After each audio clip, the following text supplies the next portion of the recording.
Hi, everybody, and welcome to Terror Tuesday here on SecurityGuideNews.com, where we bring you something related to terrorism in the world of security with my partner in crime, Mr. Sean Aarons of AEI out of Chicago.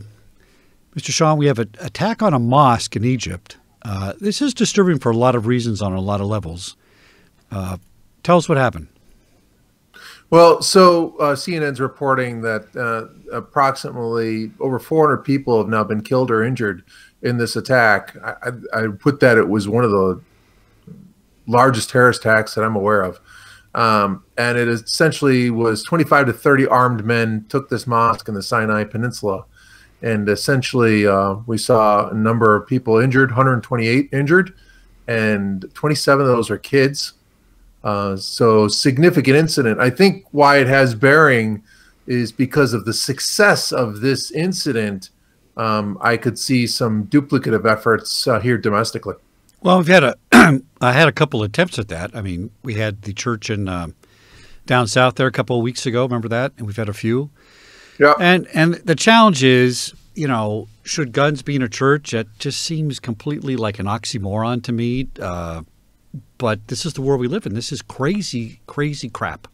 Now, most people don't know this, but I got it from a very good source. One of our guests on our show a couple weeks ago. Remember the guy from terrormate.com? So he said there are approximately 176 terrorist attacks per day, Sean, around the world. Yeah. And we're not talking about, you know, maybe this level, but we're also not talking about little onesie-twosie things. We're talking about serious attacks. Sure, a lot of them are in the Middle East, but again, not really that true. They're all over the world. And people just seem to think, based on their own beliefs, that, you know, terrorism equals this part of the country and this sort of religion. Not really. Not really. So I could see people using this as a copycat or a model because, you know, why reinvent the wheel? And if you put guns in every single church, kind of defeats the whole purpose of God to me. But you know, I'm cynical. I don't know what we're going to do about this. This is crazy stuff. Well, I mean, you know what? Think about that, though. I mean, guns in a church, right? All right. So, you know, single, 1, 2 aggressors, you know, maybe something similar to San Bernardino or what have you.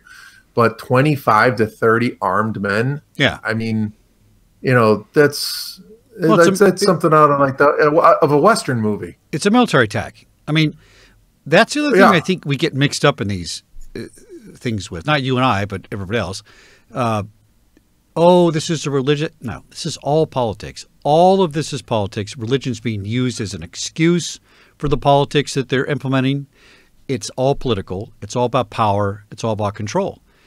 So if you take the God part out of it and you look at it as power, control, and politics, I think we could deal with it better that way.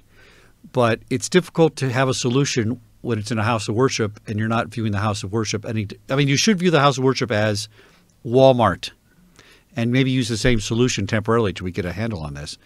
It's a difficult situation, difficult problem to solve. And I mean, the only way it's going to change is when people say, you know what, not in my backyard, we're not going to do this anymore. And that's politics. That's the leaders in the world saying, you better stop it or else, you guys. I don't see that happening anytime soon. And terrorism is on the increase as far as per incidents per day. It's not really getting better like people think it is. Yeah, and that app that you have is pretty cool. I have that on my phone. And even today, I saw something that happened in Germany and Europe. And, you know, with the holidays coming up and with last year and what have you, it's a great app. I get information from them faster than I get from HSIN or from OSAC. Well, it's funny you should say that because during the interview, the guy claimed that they're about 20 minutes ahead of most of those other sources of information. Seems like it's true. That's fantastic. All right. Well, thanks for cheering me up here, Sean. I'm here for you. Yeah, thanks for cheering me up on SecurityGuideNews.com on Terrorism Tuesday, or Terror Tuesday as we like to call it. And tune in next week for another update. Peace out.